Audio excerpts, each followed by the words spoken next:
kelihatannya sudah tampak indikasinya ya. Jadi sudah jelas sebenarnya kan. Tinggal berani nggak kita ini bawa ini ke KPK. Kalau siapa-siapa pelakunya, ini kan praktek-praktek kolosal yang biasa dikerjakan oleh para pihak ya. Kalau kita mau cari uang, mungkin kita bisa kong kali kong kan gitu kan. Misalnya kalau di pengadilan itu kami, hakim, jaksa gitu. Misalnya ini kan, kita bekerja sama untuk menggolkan sesuatu yang untuk menguntungkan satu pihak, itu bisa terjadi. Pelaku lelang ini siapa? Ternyata pelaku lelang ini adalah orang yang ikut serta lelang cuma satu perusahaan, namanya Indobara Utama, yang setelah ditelusuri ini adalah milik dari seseorang atau diduga milik seseorang yang sudah pernah ikut korupsi.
Terima kasih Mbak Sarita.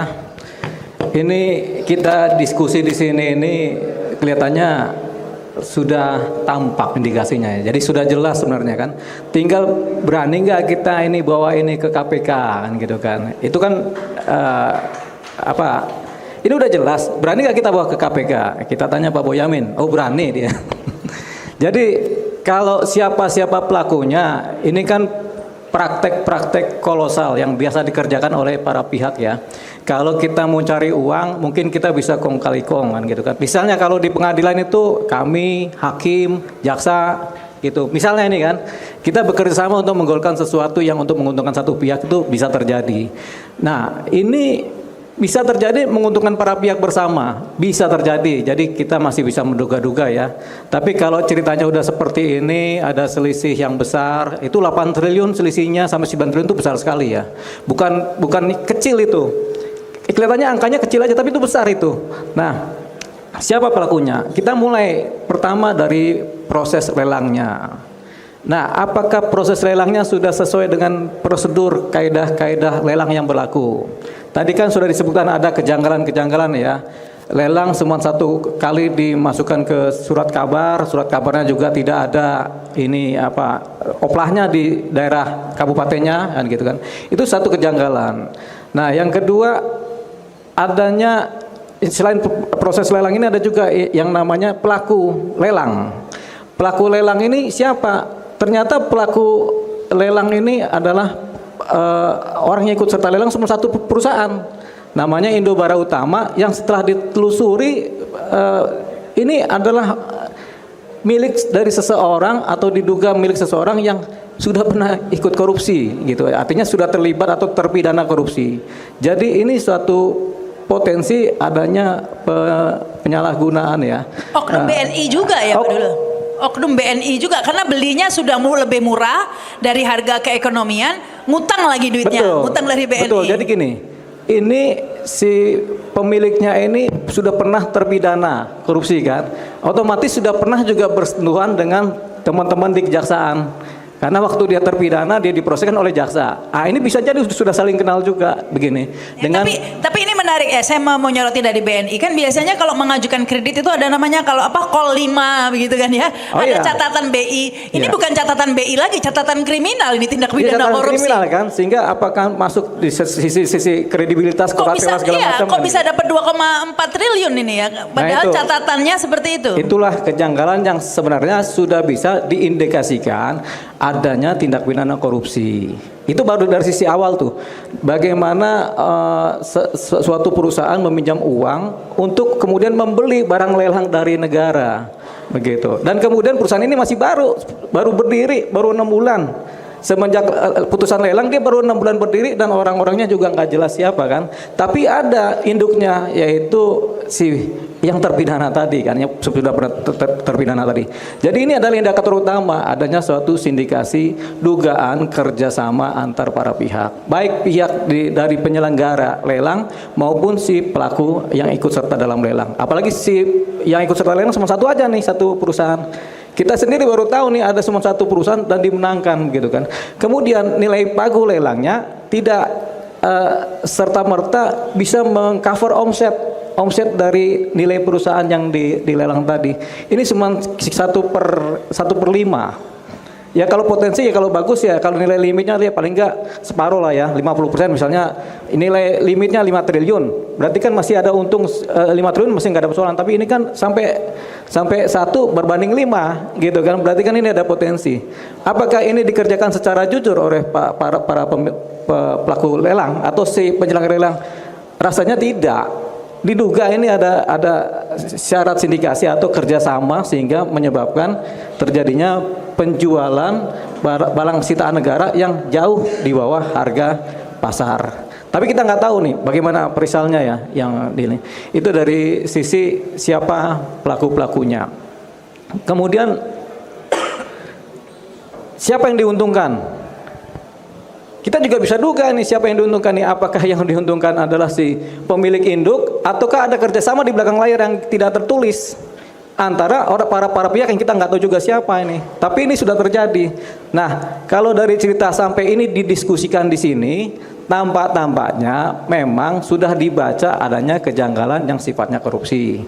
Kemudian bagaimana caranya supaya kita bisa menyelesaikan ini supaya ini menjadi terang benderang? Tentunya kita harus sampaikan ini kepada lembaga korupsi yaitu KPK. Bagaimana caranya? Tentunya data yang ada dari KSST sudah lengkap, sudah kita akomodir aja. Daripada kita ribut kita sampaikan ke publik kemudian bertanya-tanya lebih panjang lagi tapi makin transparan tapi nggak ada aplikasi hukumnya, ya sudah. Mari sama-sama kita siapkan suatu bentuk laporan informasi masyarakat dugaan adanya tindak pidana korupsi yang patut diduga dilakukan oleh oknum. Oknum siapa? Oknum penyelenggara lelang. Siapa? Ya tentunya oknum mungkin dari kejaksaan. Kemudian siapa lagi? Mungkin kita mulai telusuri dari si pelakunya nih, pelaku lelang nih, si Indobara Utama. Ya, Indobara Mandiri ya. Nah, dari situ bisa telusurin. Nah, jadi ketika ini sudah masuk ke muara KPK, ya mudah-mudahan KPK bekerja maksimal sehingga nilai selisih yang tinggi tadi bisa diselesaikan baik secara terang benderang maupun hukumnya bisa terpenuhi. Siapa tahu memang ada dugaan korupsinya, tapi kita tidak menduga-duga ya siapa pelaku-pelakunya. Kita nggak menduga-duga. Pokoknya ini kelihatannya sudah kejanggalan dan korupsi potensi, sudah kita laporkan aja. Siapa yang melaporkan?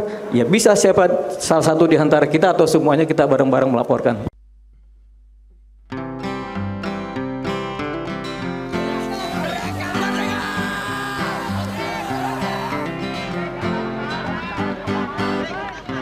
Kaulah itu langit Jakarta membara, ribuan mahasiswa tumpah ruah melakukan aksi hingga malam dan pagi, menuntut satu kata reformasi. Ke gedung-gedung wakil-wakil mereka tak kenal lelah walau tanpa senjata, hanya berbekal mimpi tentang Indonesia yang aman, adil dan sejahtera. Tapi kini reformasi telah dikhianati, demokrasi sudah mati. Wow, di gedung-gedung korupsi makin canggih, pejabat-pejabat sudah tak ada hati. Kini tiada mimpi tentang Indonesia yang aman, adil dan sejahtera. Oligarki sudah bangkit lagi, para pencoleng mulai unjuk diri. Istana jadi pusat transaksi, penguasa sudah lupa diri. Oligarki sudah bangkit lagi, para pencoleng mulai unjuk diri.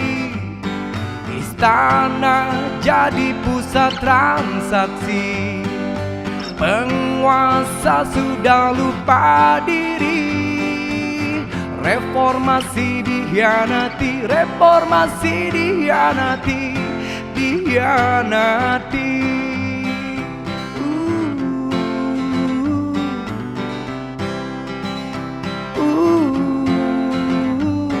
Di gedung-gedung korupsi makin canggih, pejabat-pejabat sudah tak ada hati. Kini tiada mimpi tentang Indonesia yang aman, adil dan sejahtera. Oligarki sudah bangkit lagi, para pencoleng mulai unjuk diri. Istana jadi pusat transaksi, penguasa sudah lupa diri. Oligarki sudah bangkit lagi, para pencoleng mulai unjuk diri. Istana jadi pusat transaksi, penguasa sudah lupa diri.